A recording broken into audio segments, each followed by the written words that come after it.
It's, I am completely out of words right now. I can't process what I just literally just watched. Oh my god. This is gonna be my review for the tribute episode to Finn and Cory on Glee, Season 5, Episode 3, The Quarterback. If I sound like I'm about to cry, it's because I just spent the last hour crying like a baby. I mean, like, oh my god. Twitter is booming with, you know, things about Glee. You know, with, Never Forget Cory and things like that, and it's great that people are saying that, so definitely continue that. But let me just tell you guys that this was a beautiful, beautiful tribute. I was very happy by the tribute. They did such a great job honoring his memory, and he definitely, definitely, definitely deserves it. I mean, after watching this episode, he was a wonderful man, and I mean, all those tears were really soft tonight. That's what got me. All those tears, every single goodbye. That's what the cast was really feeling. Everything that they thought of, you know, Mark Salling felt like Cory's best friend. Naya Rivera and all these characters just felt so bad for him. Even the characters who didn't even have lines tonight, they still cared about him like anyone would. And that just got me like anything, guys. Oh my god. I know I probably sound like a total idiot right now, and I sound like a real gay person, but guys, you can't help but cry at this. I mean, oh. Let's just get to the episode. They basically started out with Seasons of Love, which I thought was beautiful. They had them all dressed in black, and they started right away with that. We then see a Kurt monologue. Kurt is mourning over Finn, and basically he's saying how everyone is coming to, you know, Glee rehearse, you know, the Glee coming back to the Glee Club to honor Finn. And Rachel won't say anything, you know, he can't even talk to Rachel because Rachel's probably, like, you know, so upset at the moment. And, I mean, 5 minutes in, I was already crying, guys. We were 5 minutes in, I was already bawling. So, basically, everyone's in the Glee Club. This is where most of the episode took place. Mercedes gets up and she sings a song for Finn. She sings, "I'll Stand By You" for him. Because that was the song that he sang, when, you know, he sang that song. And I was bawling at this point, guys, because who would have thought that, like, Mercedes and Finn never really had any interactions, but you felt the emotion in Amber. Because that was not Mercedes singing to Finn, that was Amber singing to Cory. That was definitely Amber singing to Cory. All the songs tonight were just not were the cast singing to Cory, not to Finn, to Cory. And then we get, I'm sorry. Then we get the scene with Finn, you know, with Finn and then we get the scene with Kurt and his parents honoring Finn. They're going through all his stuff, and they're starting to cry. And Bert starts to cry over a lamp. He says how he wished he had more conversations with Finn. And you know what, guys? This was actually a very positive part of the episode because, like, when someone dies, you do feel close interaction with them. You do feel, oh, I wish I could have done this with them. I wish I could have done that with them. You do feel that way. And, guys, I definitely felt that way watching this episode. I mean, I did not know Cory personally, but I truly felt like I lost a friend. Especially after watching this episode. I truly felt like I lost a friend. I didn't even know him personally, and all I did was watch Glee, but I felt like I lost a friend because, you know, I watched him on Glee, and, you know, Finn and Rachel were the best part of Glee for me, and now that's gone. And, both Carol, Bert, and Kurt all start to break down, and they're crying and everything. And Kurt wears Finn's Letterman jacket to school, and Puck is there, and he tells him, and you can see that Puck is really upset about this, and we basically find out that someone took out the memorial, and it was Puck. Puck took out the memorial because he was so upset he couldn't show his emotions. So that's what was going on with Puck. And then, guys, I'm just gonna go scene by scene because, like, this is such a hard review. I don't want to review this episode, guys. I really don't know how to review this because it's so emotional, but I'm gonna do the best I can to continue here. We see Santana. Santana is there. I'm gonna try not to cry, guys. Okay. So we see Santana. Santana is, very upset because there's like this memorial for Finn in his old locker, and they're starting to take it down. And we get the best Santana scene I think we've ever seen. This was by far one of my all-time favorite Glee scenes. Is the scene where Santana went into Sue's office and gave her a reality check. Santana, thank you for doing that because Sue really needed it. She goes into Sue's office and she says that she never liked Sue. She always thought Sue was a bitch, and she never liked Sue. And now that she is not part of the school anymore, she can say whatever the hell she wants to say about her, and Sue cannot stop her from saying that. And it's true. Even though he...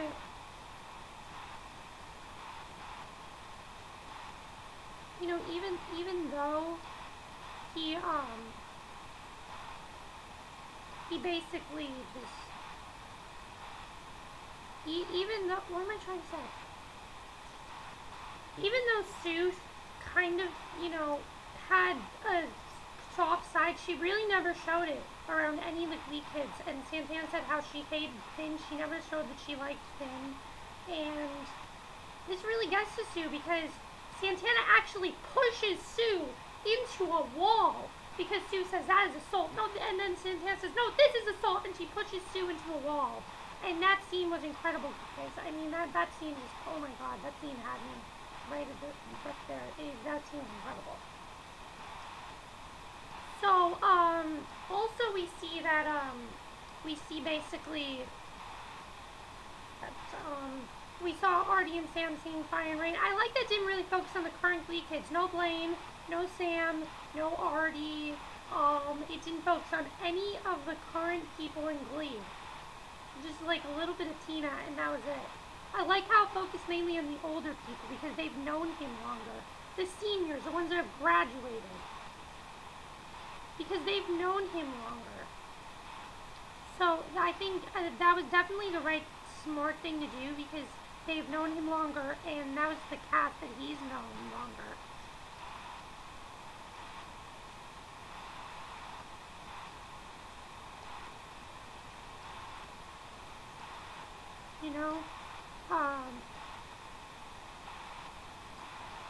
So yeah, that's basically what was going on there. What else was I gonna say? I'm trying to think, guys. Oh my god, this episode was just so I just can't think right now. Oh, Puck. Okay, so Coach B sees Puck and he actually starts to break down and everything. Oh wait, we forgot about Santana. Santana starts to, she tries to sing a song to Finn. She can't sing it. She breaks down. She cannot sing a song to Finn. It's way too much for her.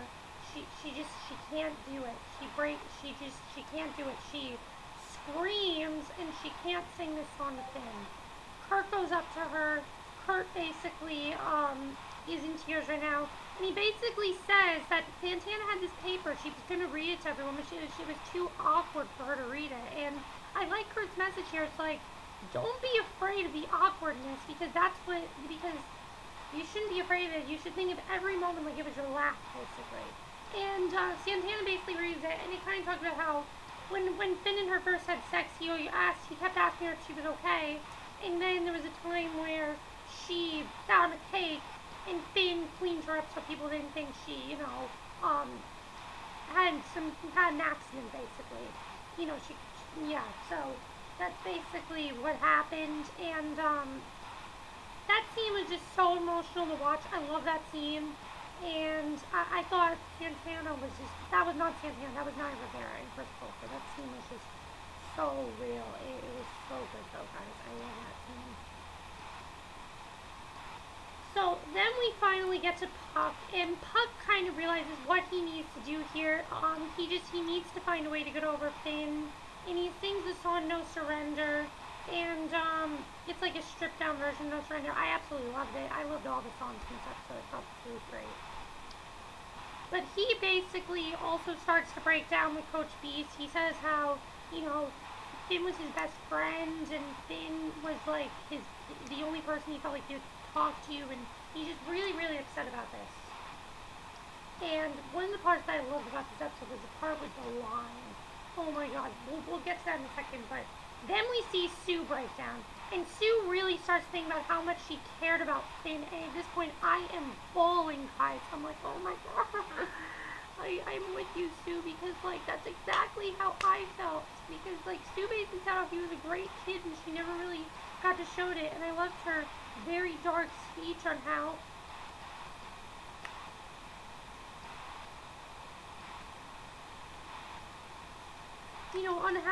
on how it was so hard for her to how hard for her was, she always liked Finn, she never got to tell him that, and now it's so hard for her because she can't say anything to him because he's gone, and she can't say anything, and she needs to get over him, and, she needs to get over this, and she feels so bad that she never told him this when he was alive, and she feels that she's a horrible person and everything, and I just love Sue in that scene. Finally, we saw that Sue really does care about these Glee kids. She really does care about them. And she says one of the most, I think it was, literally, it was oh my god, it was so amazing. The one thing that I loved about this was the scene where he said how she thought that he was actually going to be the permanent Glee Club teacher, and that she would come in and try to take over and try to take down the Glee Club. That's what she thought would happen to him. And I think that was the original plan. If Cory had not died, I think Ryan Murphy had set that up. So if Finn had not, passed away and Cory would not have died, that's what would have happened. And him and Rachel were originally supposed to get back together this season, which made me very excited. But when Cory died, it was like, no, Finchell's dead. I mean, it's more than just Finchell, but Finchell was definitely a big part of the show for me. Speaking of Finchell, who appears at the end of the scene? How much more can they crush us? Rachel appears in this scene. Oh my god. Rachel appears right at the end of this part, and then she sings "Make You Feel My Love" to Finn, and I'm bawling again. We see that, and she's just like, she's singing to Finn, and that is not Rachel singing to Finn. That is Leah singing to Cory, because she breaks down, she says how much she loved Finn. They used to sing in the car, and the first song that they sang was "Make You Feel My Love." And I'm just like, oh my god, that was so beautiful. It was so beautiful. Rachel sounded amazing on that song. I absolutely loved her version of that song. It was so, so good. And then, we get to the part with Puck, and this is the part that really hit me. Basically, Puck really looks at Finn's line, as he calls it, like timeline, what he did in his life. And Coach B said how you always have to think about your line, and Puck basically says how he wants to do something with his life. Puck is joining the Air Force. Yeah, he's joining the Air Force, and it's really just, oh my gosh. It really just, that really hit me right there, because it really makes me think, wow, his line was very short, and it just really made me think about that scene, because it really makes me think of how much time matters and how you've got to make the best of every single moment of your life. And I think that's a really great message that Glee showed. So, after this scene, we get to the two last scenes of the episode. And by the way, the last scene, Puck is seen driving off on a motorcycle, replacing the, oh, by the way, someone had actually stolen Finn's jacket. They didn't know who it was, but Santana put up like this huge reward because she wanted to help everyone, and she didn't know who stole Finn's jacket. They thought it was Puck. And I'll get to actually who stole it. But, we see that, we actually see him drive off on his motorcycle, and then we see Rachel in the next scene, and she's breaking down. She's putting up this plaque to Finn. She doesn't know what to say to him, or how to talk to him, and, she doesn't know what to say, and I love the scene where she said she had it all planned out for them, and I think this is how Leah really had it planned out. She was going to make it big on Broadway, and then she was going to come back eventually, say she was home, and then Finn and her were going to live happily ever after. And that scene, oh my god, guys, that scene had me bawling. Because Finn and Rachel were such a big part of this show for me. They made the show for me. They made me hopeful of relationships in my life. They made me want to have, I wanted to have a relationship like theirs. I really wanted to have a relationship like theirs. And you know what? I still do. I still want to have a relationship like theirs. You know, they had such a great relationship. And the thing is that the final scene of Finn in the show, they weren't even together in the last scene of the show. It's so sad, guys. I just, oh, I can't take it. So, after all this happens, we see that, you know, we get to the very, very last scene of the show, and it's Will. Because the whole episode, everyone was asking, what are you feeling? He couldn't really express what he was feeling exactly. So, we see him, he goes to, he goes into his house, and he basically just starts to cry. He starts to bawl, like anything. And, basically, we see him take out his bag. He has Finn's jacket. He was the one who took Finn's jacket because Finn was like a son to him. Finn was more than just his best friend. Finn was like a son to him. And I love the part where he talked to Santana, and he basically said how Santana should do what she wants with her life because he's happy to see his students be successful rather than be, you know, Finn and what happened to him. And it's just so, so sad because you see him bawling, and then Emma comes in, but she's actually happy because he can finally express his emotions, what he's truly feeling. And that was the whole message of this episode, is that don't be afraid to express your emotions. It's alright to cry. It's not a bad thing to cry. It lets out all of the emotions, lets out all of the sadness that you have. And it really lets you just break down, and crying helps. Crying really does help things. And the episode ends with him crying, and then we see Rip Cory Monteith. And then the episode ended. It was a beautiful, beautiful, beautiful tribute. I can't get over how good it was. It was so good, so sad at the same time. They kind of lied to us. They said it wasn't going to be depressing. They didn't want people to cry. I cried the entire episode, guys. I cried the entire episode because I couldn't. How couldn't I? It would have been. How couldn't I have not cried the entire episode? It was crazy. Just crazy. And again, I really feel like I've lost a friend. Even though I don't really know Cory, I feel like I've lost a friend. And I can't believe that he's gone, and I hope all of you enjoy this review. This is the hardest review for me to make. I mean, I can't believe he's gone, and we will never forget you, Cory. We will always, you know, you'll always be in our hearts. We'll always love Finn Hudson. Finjil forever. And we're, you know, Leah Michelle, pray for Leah. I'm so happy Leah Michelle was able to do this. Because she was so strong with this. Rachel was in it more than I thought. I thought Rachel was just going to have the one scene where she cries Mr. Shoe, she sings a song, then she goes. But she had a little bit more than that. She had a very long speech in that episode, and I really thought she did a great job with it. So that's it for this review. I hope you enjoyed it, and rest in Cory Monteith. Unfortunately, Glee is going on hiatus now. They're not coming back till November 7th, so yeah. Never forget Cory Monteith.